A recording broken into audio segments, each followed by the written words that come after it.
लेकिन जलसे से फारिग होकर जाके कोका कोला पिएगा, पेप्सी पिएगा,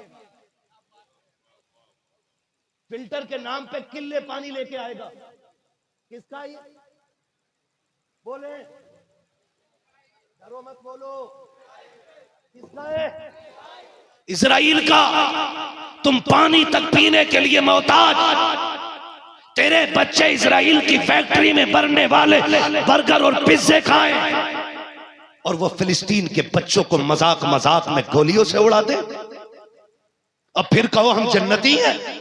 इसका नुकसान इतना बड़ा हुआ कि फिर मसला के आला हजरत की भी धज्जियां उड़ाई गई, फिर लोगों ने सजदों को भी रवा रखा, फिर लोगों ने तवाफ भी कराए, फिर लोगों ने अपनी ज़ियारत को काबे की गारंटी भी बता दिया।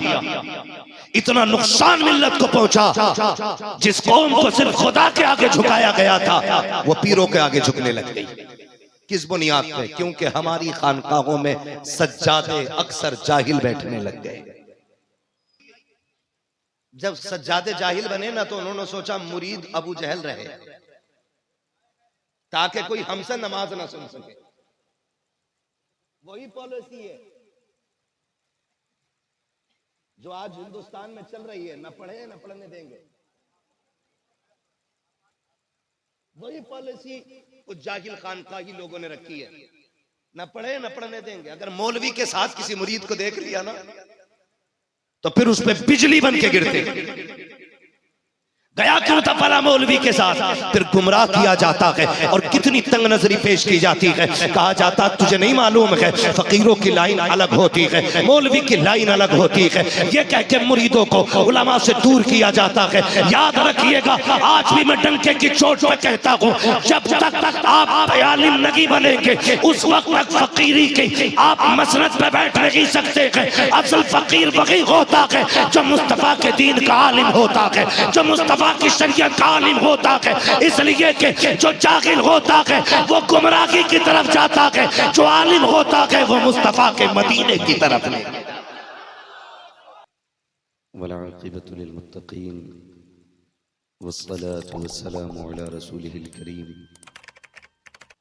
अम्मा बअद फ़अऊज़ु बिल्लाहि मिनश शैतानिर रजीम बिस्मिल्लाहिर्रहमानिर्रहीम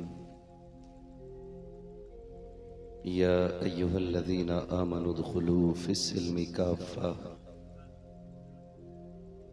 आमन्तु बिल्लाहि सदक़ल्लाहु मौलानल अज़ीम व सदक़ रसूलुहुन नबियुल उम्मियुल मुतीउल मुबीनुल मुईनुल करीम व नहनु अला ज़ालिका लमिनश शाहिदीन वश्शाकिरीन वल्हम्दुलिल्लाहि रब्बिल आलमीन। या खुदा बहरे जनाब मुस्तफ़ा इमदाद कुन, या रसूल अल्लाह अज़ बहरे खुदा इमदाद कुन, या शहीद करबला, या दाफ़िए करबो बला, गुल्लुख़ा शहज़ादे गुलगो क़बा इमदाद कुन। गौसे आज़म बने बेसरो सामा मददे, क़िबले दी मददे, काबे ईमा मददे, बगिरदाबे बला उफ्ताद कश्ती, मदद कुन मदद कुन मदद कुन, या मुईनुद्दीन चिश्ती क़ादिरियम नारे, या गौसे आज़म ज़नम दमज़ शेख अहमद रज़ा ख़ां क़ुत्ब आलमी ज़नम, बलग़ल उला बिकमालिही कशफ़द दुजा बिजमालिही, हसनत जमीउ ख़िसालिही, सल्लु अलैहि व आलिही। करूँ तेरे नाम पे जाँ फ़िदा, न बस एक जाँ दो जहाँ फ़िदा, दो जहाँ से भी नहीं जी भरा, करूँ क्या करोड़ों जहाँ नहीं। जिसको अपने नबी से जितनी मोहब्बत का एहसास हो, कोशिश करें उतनी ही आवाज़ के साथ रसूल और आले रसूल की बारगाह में दुरूद सलाम की डालियाँ निछावर कर लें। पढ़ें बावाज़ बुलंद अल्लाहुम्मा सल्ली अला सय्यिदिना व शफ़ीइना व नबीना व मौलाना मुहम्मदिन मअदनिल जूदि वल करम व आलिही व अस्हाबिही व बारिक व सल्लिम सलातन व सलामन अलैका या रसूलल्लाह सल्लल्लाहु तआला अलैहि वसल्लम। मुअज़्ज़ज़ हाज़रीन इकराम, हमारी और आपकी ये मुश्तरका खुशनसीबी है कि आज की इस हैदरी कॉन्फ्रेंस के अंदर हमारी और आपकी मजलिस की सदारत पीर तरीक़त रहबर राह शरीयत आले नबी औलाद अली ज़ूर डॉक्टर सैयद नाहीद हैदरुल क़ादरी दामज़िल्लहुल अली फरमा रहे हैं। आज मैं बेहद खुशी महसूस कर रहा हूं अपने दिल के अंदर कि जिस दौर में अक्सर खानकाहें इल्म से बांझ होती जा रही हैं, दस्तवोसी खानकाह के सज्जादों का वतीरा बन गया है। जिस माहौल के अंदर शजरों को तकसीम करने पे फख्र किया जाता है, उस माहौल के अंदर अली के बेटे ने अपने खानदान की रिवायत को जिंदा रखते हुए अपने बेटे को सिर्फ दस्तबोसी तक नहीं रहने दिया, बल्कि मुस्तफा की विरासत हासिल करने के लिए मिस्र की दरसगाह तक भेज दिया है। मेरे जुमले बड़े तीखे बड़े कड़वे रहते हैं। कई सज्जादों को बुखार आता है और कई सज्जादों का बुखार उतर भी जाता है, क्योंकि हमारी गर्दनें जुब्बा और दस्तार के आगे नहीं झुका करती।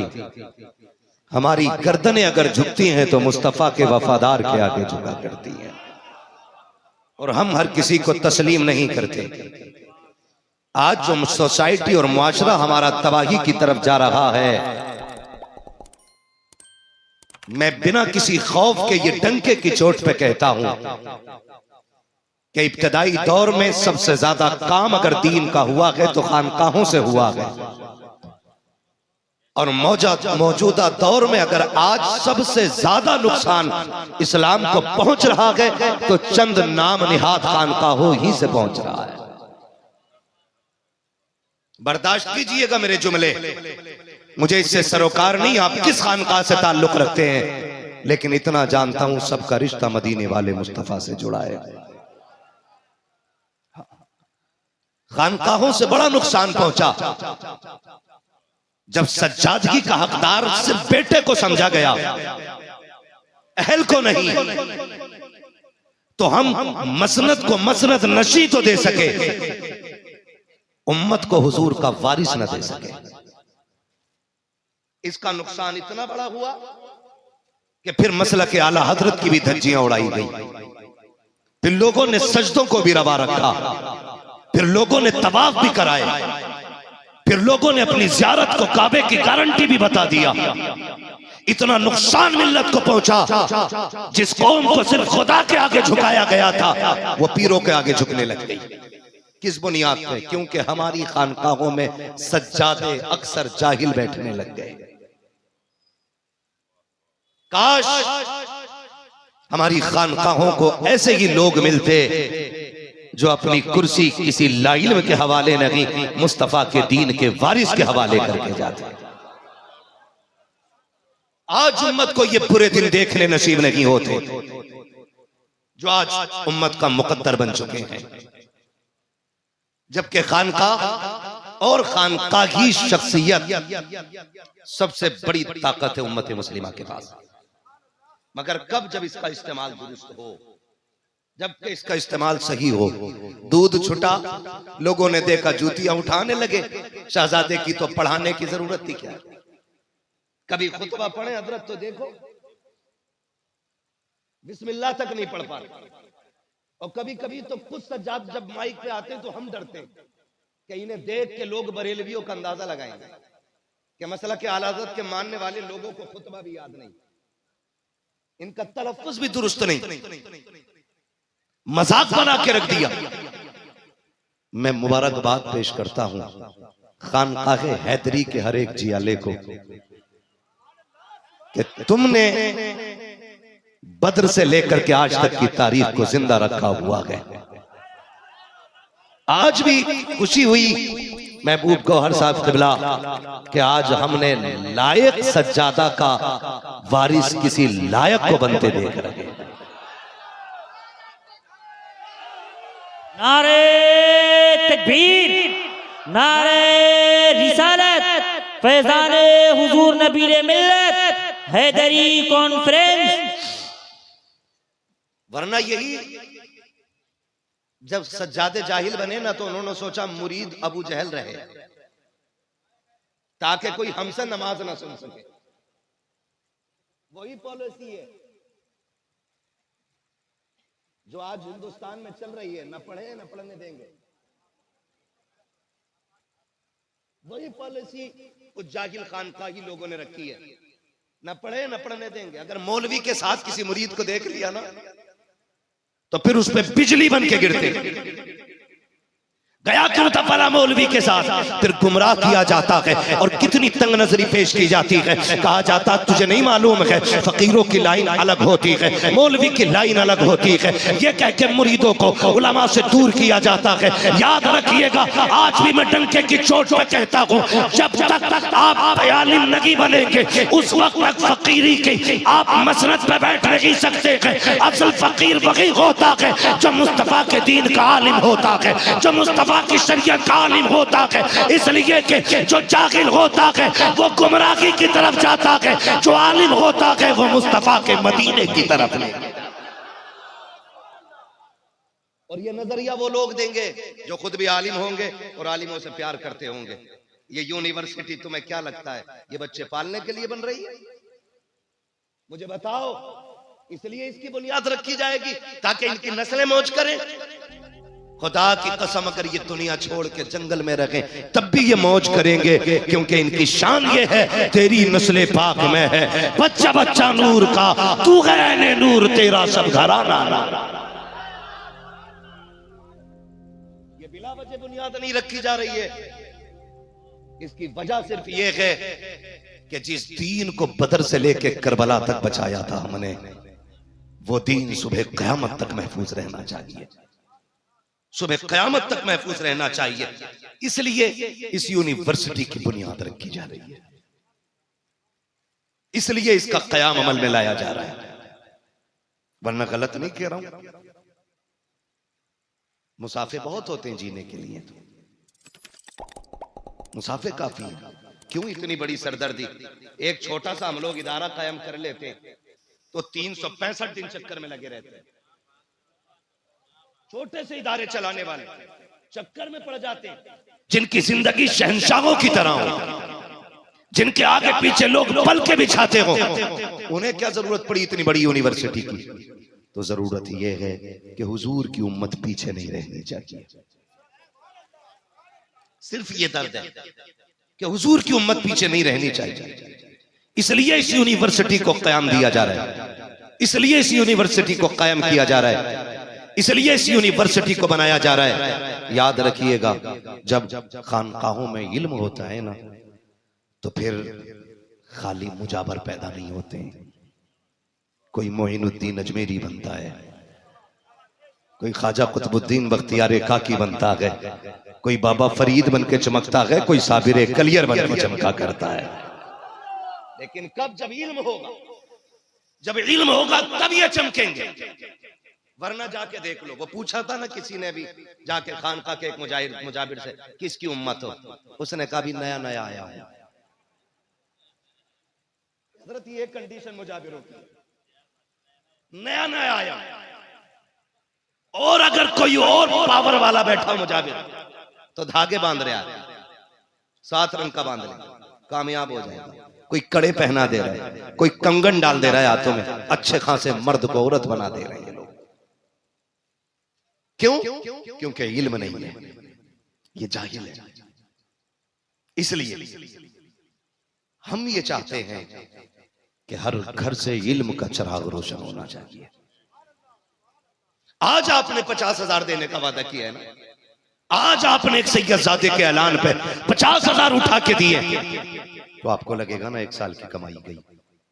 लेकिन आने वाली नस्लें दुआएं देंगी आपको।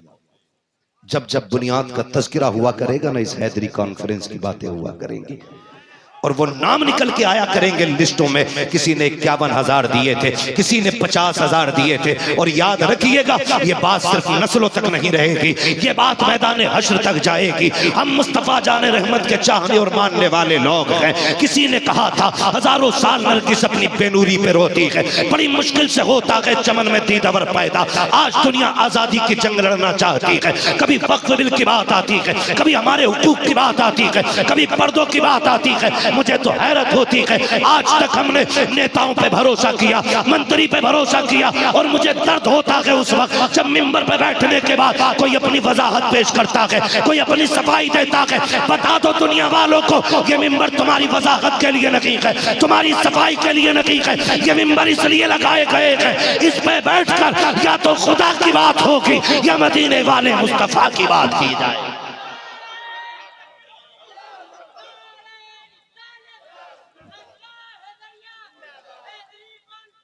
मुफ्ती साहब से मिला, वाह वाह वाह वाह वाह वाह वाह वाह वाह वाह, क्या पैगाम पेश फरमा रहे हैं आप। दिल के फपोले जल उठे सीने के दाग से, इस घर को आग लग गई घर के चराग से। हमने जिन पे भरोसा किया उन्होंने बेड़ा गर्क कर दिया, और जो हमें उछालने पे लगे हैं, जो हमें निकालने पे लगे, जो हमें बचाने पे लगे हैं, हम उनके साथ खड़े होने को तैयार नहीं। हम किधर जा रहे हैं, किस कौम को पैदा करना चाहते हैं हम लोग, मुझे बताया जाए। कसम खा के कहता हूं, कौम कल भी वही कामयाब थी जो हुजूर के चाहने वालों के साथ खड़ी थी। ये बात लिख लीजिए, तकरीरें हो गई, बातें हो गई, बस मैं दर्द दिल रखने लगा हूं, दर्द दिल रखने लगा हूं। अल्लाह इनके कदमों की खैरात हमें दे दे। हमारी तो नस्लों के गुजारे की सैयदों के नाम से होते हैं। हम किस चीज की बरतरी पे बात करें, हम किस चीज पे फख्र करें। हम तो शान से कहते हैं ये नाज ये अंदाज हमारे नहीं होते, चोली में अगर टुकड़े तुम्हारे नहीं होते, मिलती ना अगर भीख हुजूर आपके दर से, इस शान से मंगतों के गुजारे नहीं। ये हकीकत है, ये हकीकत है। जब लोग बैठ के मिंबर पे अपनी सफाइयां पेश करने लगे ना, नहीं नहीं जी हम यहाँ इसलिए चुप थे, हम इसलिए चुप थे, तो फिर समझ लेना अब हुसैनियत की बात नहीं, अब चापलूसी लोग करने लग गए, चापलूसी। और याद रखो, याद रखो, हर जगह बाकी रहने वाले जीता नहीं करते हैं, कुछ जगहों पे शहीद होने वाले जीता करते हैं। ये मेरी बात याद रखना। अगर बाकी रहने का नाम जीत होता ना, तो फिर यजीद जीतता, हुसैन हारते। लेकिन 72 कटा के करबला से ऐलान कर दिया गया, लोगों याद रखना, हमेशा जिंदा रहने वाले नहीं जीता, यानी सरकंदों पे रखने वाले नहीं जीता करते, बल्कि कभी कभी सर देने वाले भी जीत जाया करते हैं, सर देने वाले भी जीत जाया करते हैं। हुजूर के बेटे ने सवाल किया कॉन्फ्रेंस के लिए, मैं ये किताब पढ़ रहा था, क्या नाम है, जहाने नबीले मिल्लत। मैंने इसकी जगह जगह से सफात देखे, सलामत रहे आप सैयद साहब किबला, खुदा की कसम बिल्कुल सच कहा था महबूब गौहर साहब ने, हर बंदा इस किताब को लेके जाए। लेकिन कुछ ने सोचा होगा मैं तो पढ़ा हुआ नहीं हूं, क्या करूंगा। लेकिन ये भूल गए थे जिस घर में ये किताब जाएगी इंशाअल्लाह उस घर में इसका पढ़ने वाला भी अल्लाह पैदा फरमा देगा, इसकी बरकत से अल्लाह पैदा फरमाएगा। क्योंकि जिनकी तुमने सिर्फ करामतें सुनी है, सिर्फ नारे लगाए हैं, उनका किरदार कभी देखा होता। पूरी जिंदगी इल्म के लिए कुर्बान करने वाली जात सरकार नबीले मिल्लत की जात है। एक एक कोशे में जाकर के मुस्तफा के इल्म की शमा रोशन की, लोगों का हाथ से हाथ पकड़ करके दीन के करीब ला करके खड़ा कर दिया। तुम्हें क्या लगता है कि ये हैदरी साम्राज्य, ये हैदरी वकार, ये हैदरी जमात ये चंद दिनों की पैदावार है, चंद फिक्र की पैदावार है? नहीं, खुदा की कसम ये बदर से लेकर के आज तक की फिक्र को अगर मैं कहूँ तो इसी फिक्र को हैदरी फिक्र कहा जाता है, इसी नजरिए को हैदरी नजरिया कहा जाता है। मैं तो हैरत में पड़ गया था, आखिरी अय्याम सरकार के थे, तबीयत दलील थी, लिखने वाले ने लिखा है ऐसी तबीयत थी कि जब कमर में दर्द है बैठा नहीं जाता, मिलने वालों का हुजूम है, लोग आते जाते मिलते जाते, नाश्ता तक नहीं करते, खाना नहीं खाया। मुरीदों ने कहा हुजूर खा तो लेते, कहा कैसे खा लेता। हुजूर के आशिक मिलने आ रहे थे, उनकी दिलजोई के लिए लिए जो खाना छोड़ दे उसे नबीले मिल्लत कहते हैं, जो दीन के लिए खानदान लुटा दे उसे शहीद आजम हुसैन आजम कहा। नारे तकबीर, नारे रिसालत। अब जो साहब किताब लेना चाहेंगे ना, वो हुजूर नकीबुल औलिया के दस्ते मुबारक से उन्हें किताब मिलेगी। होना तो ये चाहिए था, मत दो इनमें से किसी को भी अब किताब।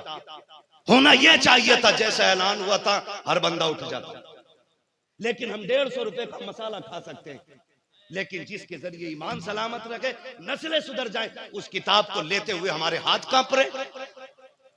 और दावे सबके सच्चे।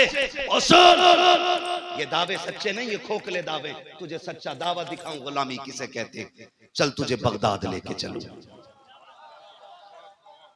चलूं आगे। बुरी लग रही ना मेरी बातें, लगनी चाहिए। मैं आईना को दिखाऊंगा दाग चेहरे के, जिसे खराब लगे सामने से हट जाए। मेरी तकरीर तबे यार को बेचैन करती है, सबब क्या है वही कहता हूं जो दिल पर गुजरती है। देखो मैं बताऊं अकीदा किसे कहते हैं, एतकाद और अकीदत किसे कहते हैं। बगदाद की गली है, सैयद ज़ादा है, मंडी में खड़ा है, काम के लिए तलाश में है तवज्जो सारे लोगों की। ये जितने भी गुलाबी पगड़ी वाले बैठे हैं, जरा ये बोल दे सुभान अल्लाह। मैं समझ रहा हूं कि ये हैदरी जमात काफी है पूरे जलसे को सुनने के लिए। बाकी जो घुटने पकड़ के बैठ गए, जिनकी कमर में दर्द हो गया है, अल्लाह उन्हें नुस्खे हैदरी अता फरमा दे, जिसके जरिए कमरों में जोर पैदा हो जाए। ठीक है ना। जो भाई समझते हैं कि हम तो टुकड़े ही सैयदों की चौकट के खाते हैं, वो बोले सुभान अल्लाह। और जो ये सोचते जानते हैं कि हमारी माँ ने दूध हमें इसलिए पिलाया था कि हुजूर के लिए जिंदा रहना, वो बोले जरा या रसूल अल्लाह, और बोले जोर से या रसूल अल्लाह। बड़ी बात करने लगा हूं, बड़ी बात करने लगा हूं। तवज्जो है, बगदाद की गली है, मार्केट है बगदाद की, ठीक है ना। सैयद ज़ादा है, मंडी में काम ढूंढ रहा है, मंडी में काम तलाश कर रहा है, काम तलाश कर रहे हैं। लेकिन अजीब मामला है, सारे लोगों का काम लग जाता है, सैयद ज़ादे का नहीं लगता है। दोपहर हो गई, शाम को घर लौट गए। अगले दिन बच्चों की भूख ने फिर न सोने दिया, फिर मंडी में आ गए। 2 दिन हो गए, फिर काम नहीं लगा। तीसरे दिन आ गया सैयद ज़ादा मंडी में, फिर काम नहीं लगा। तीसरे दिन काम नहीं लगा ना, गर्दन झुकी हुई थी। दोपहर में बच्चों की भूख का ख्याल आ रहा था। इतने में एक ऐलान हो रहा था, गली में कोई ऐलान लगा रहा था, है कोई जो बादशाह के पहलवान जुनैद से कुश्ती लड़ सके। मैं तुम्हें इश्क बता रहा हूं। ऐलान हो रहा था, है कोई जो बादशाह के दरबारी पहलवान जुनैद बगदादी से कुश्ती लड़ सके। जो जुनैद को हरा देगा उसे बादशाह बेहिसाब दौलत से नवाज देगा। ये आवाज सैयद ज़ादे के कानों में टकरा गई। उसने कहा, बादशाह का दरबार है, खाली जीतने वाले को तो नहीं देगा, कुछ हारने वाले को भी जरूर दे देगा। ये आवाज उसके कानों में आई, ये ख्याल पैदा हो गया। कब जरूरी नहीं है कि वो सिर्फ जीतने वाले को दे, बादशाह तो बादशाह होता है ना, कुछ ना कुछ तो हारने वाले को भी देगा। ये सोच के मंडी से उठे, बादशाह के दरबार में आ गए। देखा भीड़ लगी है, बादशाह की करवट में जुनैद बगदादी की कुर्सी है। सुने, अल्लाह करे ये बात दिल में उतर जाए। कुर्सी बगल में पड़ी है जुनैद बगदादी की। जाके ऐलान करते, मैं लड़ूंगा पहलवान से। बादशाह ने कहा, अपना वजूद देख, अपनी सेहत देख, और फिर मेरा जुनैद देख। तुझे पता है ना ये रुस्तम अरब है, बड़े अच्छे अच्छों की हड्डी तोड़ देता है। जब इतनी बात कही तो सैयद ज़ादे ने कहा, मुझे भी कम ना समझना। बड़े बूढ़े कह गए कि मोटे से डरना नहीं, और हल्के को, पतले को कभी हल्के में नहीं लेना। हाँ, तगड़े से डरना नहीं और दुबले को कभी हल्के में मत लेना। का ये बड़े बूढ़े कह गए, मुझे भी हल्के में मत ले, मुझे तेरे जुनैद से कुश्ती लड़नी है। इतना सुना, जुनैद भी तेवर में आ गए। बादशाह भी ऐलान कर, अभी उतरा भी हड्डी तोड़ता हूं। बादशाह ने कहा, जुनैद ठहर, लहजे से नहीं लगता कि ये कोई आम नहीं है, इसके तेवर नहीं बताते कि ये कोई आम बंदा नहीं है, का बादशाह इज्जत का मसला है। उसने कहा, ठहर, अगर लड़नी है तो जरा पक्की तो कर लूं। बादशाह कहने लगा कि तैयार है कुश्ती के लिए, हड्डी भी टूट सकती है। उसने कहा, ये तो मैदान बताएगा, पक्का बन जुनैद भेज। बादशाह ने कहा, ठीक है, मेरा बड़ा पहलवान है, इतनी जल्दी तो कुश्ती नहीं होगी, टाइम मुकर्रर कर दे रहे हैं, टाइम पे आ जाना। वक्त मुकर्रर हो गया। कुश्ती का मुख्तसर ये कि मैदान सज गया, भीड़ लग गई। बात जुनैद की थी। बड़े जमाने के बाद किसी ने जुनैद को चैलेंज किया था। जुनैद वो था जिसके नाम से बड़े बड़े पहलवानों के माथे पे पसीना आ जाता था। जुनैद का नाम सुन के लोग मैदान छोड़ के भाग जाते थे। आज किसी पतले दुबले शख्स ने जुनैद को चैलेंज किया था। पूरी भीड़ लग गई है, कुर्सी पड़ी है जुनैद के बादशाह के बगल में। अचानक भीड़ के अंदर फिर वही नौजवान आगे बढ़ा। आने के बाद उसने कहा, बादशाह मैं आ गया हूँ, जल्दी कर कुश्ती लड़ाई जाए। हजरत जुनैद भी तैयार होकर मैदान में कूद गए और ये भी मैदान में आ गए। जब मैदान में आए, सब हैरत से देख रहे थे, सब खुशियां मना रहे थे। एक झटका लगेगा, पलक झपकते की, कहीं से हड्डी टूटेगी, कहीं से टांग टूटेगी, कहीं से पतली टूटेगी, लोग उठा के लेके जाएंगे। लेकिन हैरत की बात थी, जैसे कि उस पहलवान ने आकर के जुनैद के हाथ में हाथ दिया है और जुनैद ने मजबूती से हाथ दबाया। सैयदजादा समझ गया बड़ी ताकत वाला है, हल्का नहीं है, ताकत भी ज्यादा है। कान में आके कहा था, जुनैद मैं कोई पहलवान नहीं हूँ, मैं लड़ने नहीं आया, मैं सैयदजादा हूँ, ये सोच के आया हूँ तू मुस्तफा का गुलाम है, मैं मुस्तफा का शहजादा तेरे सामने खड़ा हूँ। जो है सारे लोगों की, इतना कहा ना, पहलवान नहीं हूं मैं। हजरत जुनैद के हाथ में कपकपी आ गई। और सुनो, 150 रुपए मसाले के खा के थूकने वालों, हजारों रुपए शौक और ऐश में लुटाने वालों, यूं ही जन्नत नहीं मिलनी है, ये बात भी बिल्कुल साफ है। अगर तब तबाक में रखी हुई लुकमे कितना जन्नत होती ना, तो फिर करबला में 72 शहीद कराने की जरूरत नहीं थी, सुनहरा को आंखें देने की जरूरत नहीं थी, हाँ हजरत सुमैया को अपने टुकड़े कराने की जरूरत नहीं थी। मुश्किल है जन्नत, और बड़ी बड़ी कुर्बानियां देनी पड़ती हैं। कहा ना कि मैं सैयदजादा हूं। कहा सुन, हर दिन पहलवानों से जीतता है, आज सैयदजादे से हार जाना। वादा करता हूं मुस्तफा से कयामत में तुझे इज्जतों का ताज दिलवा दूंगा। बादशाह का दरबारी पहलवान जुनैद बगदादी और सैयदजादा कह रहा, आज मुझसे हार जा। बड़े बड़े पहलवानों से जीता है ना, आज अली के बेटे से हार जा। सुना गया ना, यहाँ जो जीतेगा उसे इनाम मिलेगा। जुनैद तू नहीं जानता है, मैं आले रसूल हूँ, मुझे मुस्तफ़ा की निस्बत जो है ना, भीख मांगने की इजाजत नहीं देती है, ज़कात खैरात हम ले नहीं सकते हैं। सुना था कि यहाँ जो जीतेगा इनाम पाएगा। जा, वादा करता हूँ, मेरी बेटियां भूखी बैठी हुई हैं, उनके बदन के जो कपड़े हैं फट चुके हैं, सैयदजादियों के जिस्म के कपड़े पूरे जिस्म को छुपाने के लिए काफी नहीं है। और जुनैद तुझे क्या पता है, जब बाप बेटियों के उतरे हुए चेहरे देखते हैं तो बाप के जिगर पे क्या गुजरा करती है। ए जुनैद, मेरी बेटियों के नाम से आज मेरे लिए हार के दिखा दे, मैं मुस्तफा का शहजादा हूँ, वादा करता हूँ कयामत में इज्जतों के ताज में दिलवा के दिखाऊंगा। वो लोगों समझो तो सकी बेटियों की भूख क्या होती है। मैं तुमसे हाथ जोड़ के कहता हूँ, जब अपनी बच्चों के लिए आप 10,000 के जोड़े खरीदे करो तो गरीब की बच्चियों के लिए 500 रुपए का जोड़ा भी खरीद लिया करो, यतीमों के लिए भी 1000 रुपए खर्च कर लिया करो। इसलिए कि जब तेरी बेटी 10,000 का जोड़ा पहनती है, तेरी बीवी देख के सुभान अल्लाह कहती है, तेरे घर वाले देख के माशाअल्लाह कहते हैं, लेकिन जब तेरे दिए हुए 1000 रुपए के कपड़े को गरीब पहनता है तो आसमानों पे फरिश्ते उसे देख के सुभान अल्लाह कहा करते हैं। ये काम भी किया करो, ये काम भी किया करो। मुश्किल है बेटियों की भूख देखना, मुश्किल है बेटियों की प्यास देखना, मुश्किल है बेटियों का उतरा हुआ चेहरा देखना। कहने लगे, सुन, मैं सैयदजादा हार जाना। इतना कहा, तारीख में साफ लिखा हुआ है, वो जुनैद जो बादशाह का दरबारी पहलवान है, आज अगर किसी पुलिस वाले से कुर्बत हो जाए ना, लोग ना कहते फिरते हैं, जानता ना मुझे, करूं फोन दीवान जी को, करूं फोन दीवान जी को। एक होमगार्ड से अगर ताल्लुक हो जाए तो, और सोच जो बगदाद के बादशाह की करवट में कुर्सी डाल कर बैठता होगा, उसकी पावर कितनी होगी। इतनी पावर थी आपके बादशाह के दरबार में, जिसे चाहते थे सिफारिश करके वजीर बनवा दिया करते थे।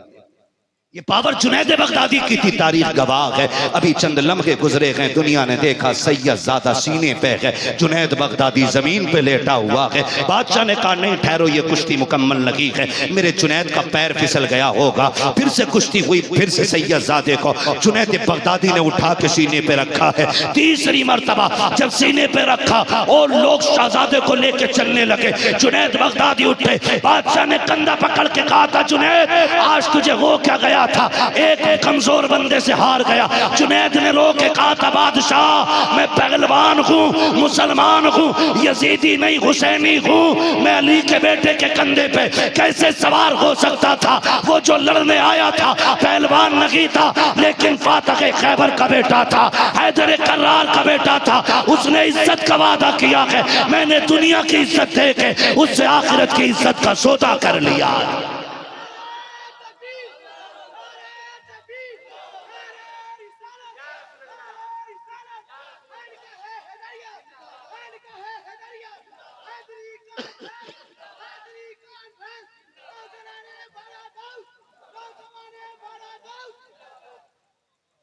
अल्लाहु अकबर। बात खत्म नहीं हुई, हजरत जुनैद बगदादी ने मिट्टी झाड़ी। ओ लगाया करो कभी कभी ये कीमतें, लगाया करो। वो कहा था बेदम ने, सारी दुनिया की निगाहों से गिरा है बेदम, तब कहीं जाके तेरे दिल में जगह पाई है, तब कहीं जाके तेरे दिल में जगह पाई है। कभी कभी ये कीमतें भी लगाया करो। हमेशा जीत जाने वाले नहीं जीता करते, कभी हारने वाले भी जीत जाया करते, हारने वाले भी जीत जाया करते। आज जुनैद उठे ना मिट्टी झाड़ रहे और फिर अपनी इज्जत को सोच रहे हैं। कल जब कुश्ती खत्म होती थी लोग कंधे पे लेके चलते थे, आज जुनैद को कोई पानी को पूछने वाला नहीं। बादशाह भी धक्का दे के निकल गया, सैयदजादे को इनाम मिल गया, बड़ी नेमत दौलतों से नवाजा गया। जुनैद बगदादी उठे, बिस्तर पे लेट गए। ख्याल आने लगा यार कब आएगी कयामत, कब मिलेगी इज्जत, कल कयामत आ जाए, कल जुनैद को इज्जत मिल जाए। मैंने इतनी बड़ी कुर्बानी दी है। जब इतनी बात कही ना, रोते रोते आंख लग गई। ख्वाब में हुजूर तशरीफ ले आते हैं, हुजूर तशरीफ ले आते। आज जिसके हाथ में तुम बिखरे हो ना, हल्के में मत लेना, हल्के में। मैंने एक मौलवी को चैलेंज करके कहा था, उसने सैयदों पे भौंका, मैंने खुल के बात की थी। मैंने कहा सुन, तू जितनी 17 साल घुटने रगड़ के जो रुतबे बनाता है ना, सैयद उतना माँ के पेट से लेके। ये बात क्लियर है। एक मौलवी ने भौंक के कहा था सैयदियों जी, सैयदियों जी, सैयदियों जी। मैंने कहा जरा भाई यजरीब पढ़ के इतना उड़ रहा है। हाँ, तू जितने 17 साल घुटने रगड़ के कुफू में आता है ना, उतनी इज्जत तो सैयद माँ के पेट से लेके पैदा होता है। और ये भी सुन, ये भी सुन कान खोल के, कि जो तूने 18 साल में मेहनत से हासिल किया है ना, वो तुझे जहन्नम की तरफ भी ले जा सकता है।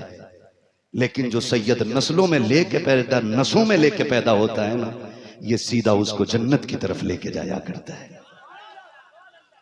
मैं एक बात कह दूं, जब सोए ख्वाब में हुजूर आ गए, बात लंबी पड़ जाएगी। ख्वाब में हुजूर तशरीफ ले आए, हुजूर आए, फरमाने लगे जुनैद खैर है। तड़प गए, उठ के खड़े हो गए। हुजूर करीम इतना बड़ा करम, मेरे घर आ गए। कहा तुझे नींद नहीं आ रही थी ना, तुझे लग रहा था ना मेरे बेटे ने जो वादा किया है वो पूरा कब होना है। आका फरमाते हैं कयामत तो तब आएगी आएगी, मैं अपने बेटे पे किए गए एहसान का बदला देने अभी आ गया। और आका फरमाते हैं सुन, तूने मेरे बेटे की लाज रखी है, मैं तुझे इतना बड़ा इनाम दे के जा रहा हूं, तुझे अपने दौर का सारे वलियों का सरदार बना के जा रहा हूं। अब कौन है जुनैद बगदादी? जुनैद बगदादी वो है जो पीरों के पीर, मीरों के मीर, सरकारे लासानी, शेख अब्दुल कादिर जिलानी, ताजदारे बगदाद के पीरों में आज जुनैद बगदादी का नाम आया करता है। बरेली से आवाज आती, बेदाम ही बिक जाइए बाजार नबी में, इस शान के सौदों में खसारे नहीं होते, इस शान के सौदों में खसारे नहीं होते। भाई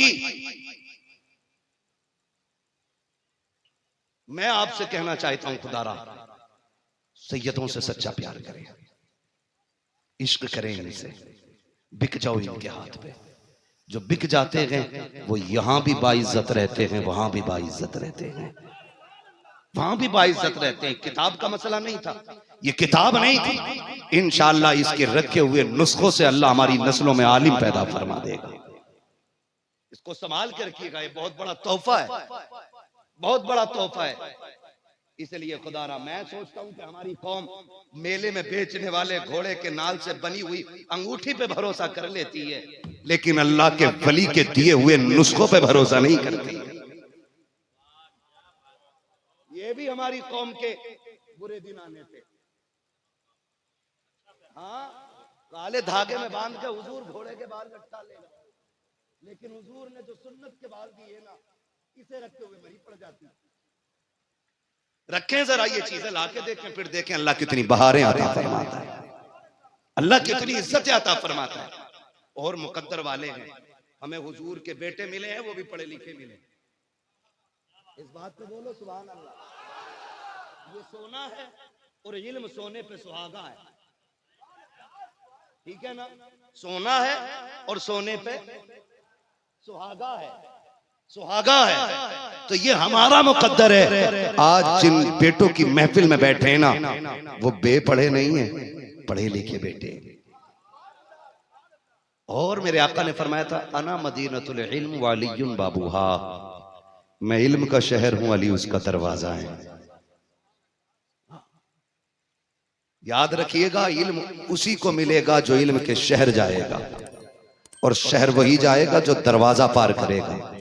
पता चला जो सैयद आलिम भी होगा वो बार बार मौला अली से भी मिला होगा। तो ये इस खानकाह हैदरी की इम्तियाजी शान भी है। अल्लाह सलामत रखे शान और शौकत को और इस अजमत को, और अल्लाह ताला इस रस्म को भी सलामत रखे कि आलिमों के घर में आलिम ही बनाए जा रहे हैं। सुभान अल्लाह, आलिम के घर में आलिम ही बनाए जा रहे हैं। आज एक इमारत का ऐलान हुआ है, ठीक है ना? एक इमारत का ऐलान हुआ है जो यूनिवर्सिटी के नाम से इंशाअल्लाह परवान चढ़ेगी। हमारे और आपके बच्चे उससे काबिल तरीन बनकर के निकलेंगे, काबिल तरीन बन के निकलेंगे। आला हजरत ने भी सैयदों का एहतराम सिखाया है, सिखाया है। वो कहा था, खान ज़ादा सैयदों का आला हजरत हो गया। ऐसे ही नहीं हुआ है, ऐसे ही नहीं हुआ है। बरेली है, शहर बरेली पुराना शहर है, रोशनी लग रही है, इंतजामात हो रहे हैं, इंतजामात हो रहे हैं, चहल पहल है। क्या मसला है? कि आज महफिल होने वाली है। कहा आएगा कौन? कहा आएगा आज आशिक इश्क रिसालत सैयदी सरकारे आला हजरत यहां के आज तकरीर करेंगे। लोग मोहब्बत करते हैं अपने तरीके से।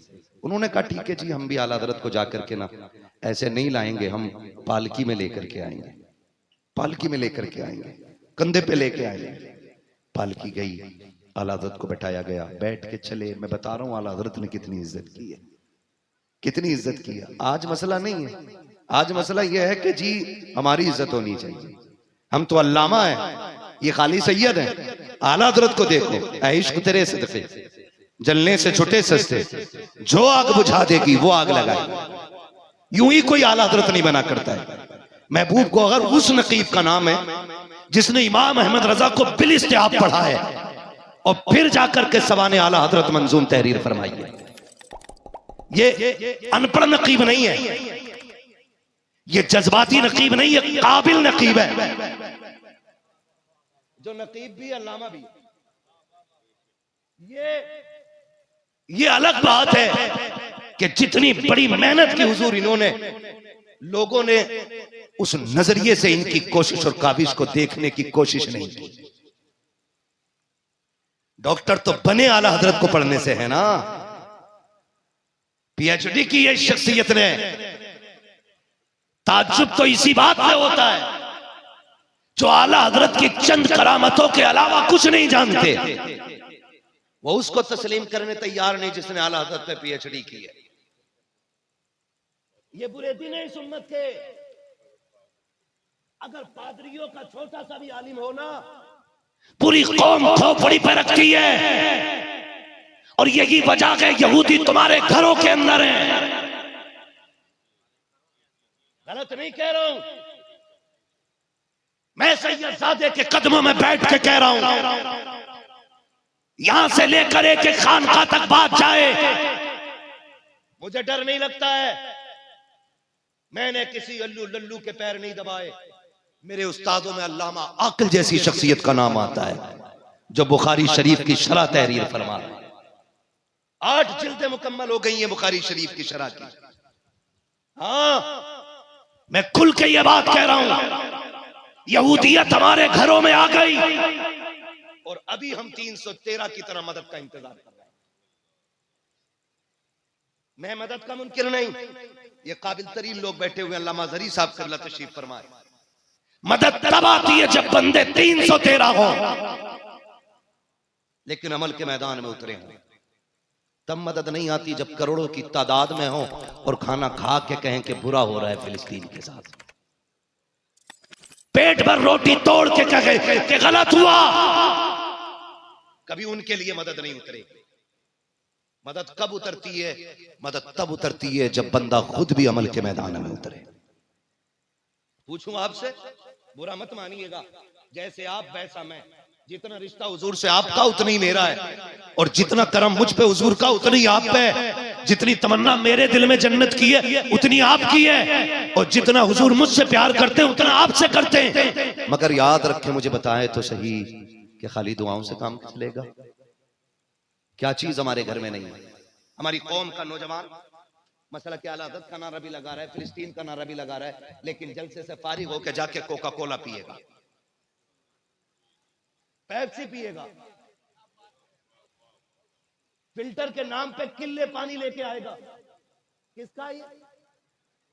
बोले, डरो मत बोलो, किसका है? इजराइल का। तुम पानी तक पीने के लिए मोहताज। तेरे बच्चे इजराइल की फैक्ट्री में बनने वाले बर्गर और पिज्जे खाएं, और वो फिलिस्तीन के बच्चों को मजाक मजाक में गोलियों से उड़ा दे। अब फिर कहो हम जन्नती हैं? किस मुंह से कौसर का जाम मांगोगे मुस्तफा से कि यहूदियत हमारे घर में नहीं? जिस दिन सलाहुद्दीन अय्यूबी ने बैतुल मुकद्दस फतह किया था, हसरत भरी निगाह से देखा था, तो एक ने कहा था क्या देख रखे हो? कहा ये देख रहा हूं कि आज मैंने इसको फतह कर लिया है, शुक्र रब का। तो एक दुश्मन ने कहा था हम फिर इस पे कल कब्जा करेंगे। तो सलाहुद्दीन अय्यूबी ने कहा था कर लो तुम्हारी मर्जी जो चाहे, लेकिन अगर एक जाएगा तो कल दूसरा सलाहुद्दीन आएगा। ये सलाहुद्दीन अय्यूबी ने कहा था। सुभान अल्लाह, बात में कहना, लेकिन अगली बात अब सुनो ताकि हमारे जिगर पे थोड़ा सा एहसास पैदा हो जाए। बस सुनो। फिर कहा था सुने, हम तुम्हारी कौम से अब किसी को सलाहुद्दीन नहीं बनने देंगे।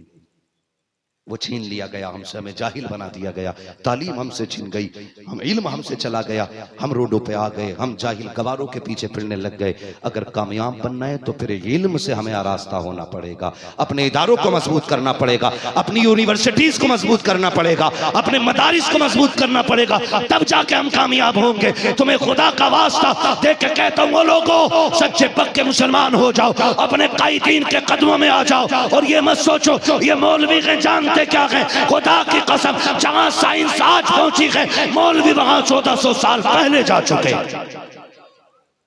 आज इनके इक्तदा कर लो, आज इनके इक्तदा कर लो, इनके कदमों से कदम मिला लो और कह दो हुजूर पसीना गिराना आपका काम है, खून बहाना हमारा काम है। करते वादा इंशाअल्लाह इस यूनिवर्सिटी को मजबूत करेंगे, बच्चों को पढ़ाएंगे। फिर मारारा शरीफ सादात इकराम का एक नारा, आधी रोटी खाएंगे बच्चों को, सारे नारा लगाएं, आधी रोटी खाएंगे, आधी रोटी खाएंगे, बच्चों को पढ़ाएंगे, ये मयार, ये मिशन रहना चाहिए। फरमाया गया या अय्युहल्लज़ीना आमनू उदखुलू फ़िस्सिल्मी काफ़ा, ऐ ईमान वालो पूरे पूरे इस्लाम में दाखिल हो जाओ। पूरे पूरे इस्लाम में दाखिल होने का मतलब यही है कि जिस तरह मस्जिद और जलसों में नजर आते हो ना, वैसे ही तुम अपने घरों में नजर आओ, वैसे ही शादी ब्याह की रस्मों में नजर आओ। नाजायज कोई रस्म नहीं होनी चाहिए। हम शादी ब्याह ऐसे करें, निकाह हुजूर की सुन्नत है, बारात भी ऐसी हो लोग देख के कहें कि अगर आज की बारात का आलम ये है तो कल मुस्तफ़ा के खानदान का आलम क्या रखा होगा। ऐसी जिंदगी गुजार के जाओ, जब मरो तो तुम्हारे कफन से आवाज आए लहद में इश्क रुखे शह का दाग लेके चले, अंधेरी रात सुनी थी चराग लेके चले, तेरे गुलामों का नक्शे कदम है राह खुदा, वो क्या भटक सके जो ये, वो क्या भटक सके जो ये सुराग लेके चले। अपने रवैये बदलिए, थोड़े तरीके बदलिए, बस जो हुआ गला तुमको माफ फरमाए रब्बे कायनात। जिंदगी ने दिया साथ, फिर होगी मुलाकात, चमन रहा फूल खिलेंगे, जिंदगी रही फिर मिलेंगे, मुसाफिर हैं हम भी मुसाफिर हो तुम भी, किसी मोड़ पर फिर मुलाकात होगी। सारे लोग कलमा शरीफ पढ़ लीजिए, ला इलाहा, और जोर से ला इलाहा इल्लल्लाहु मुहम्मदुर रसूलुल्लाह, अस्तगफिरुल्लाह रब्बी मिन कुल्ली ज़ंबि व अतूबु इलैहि व मा अलैना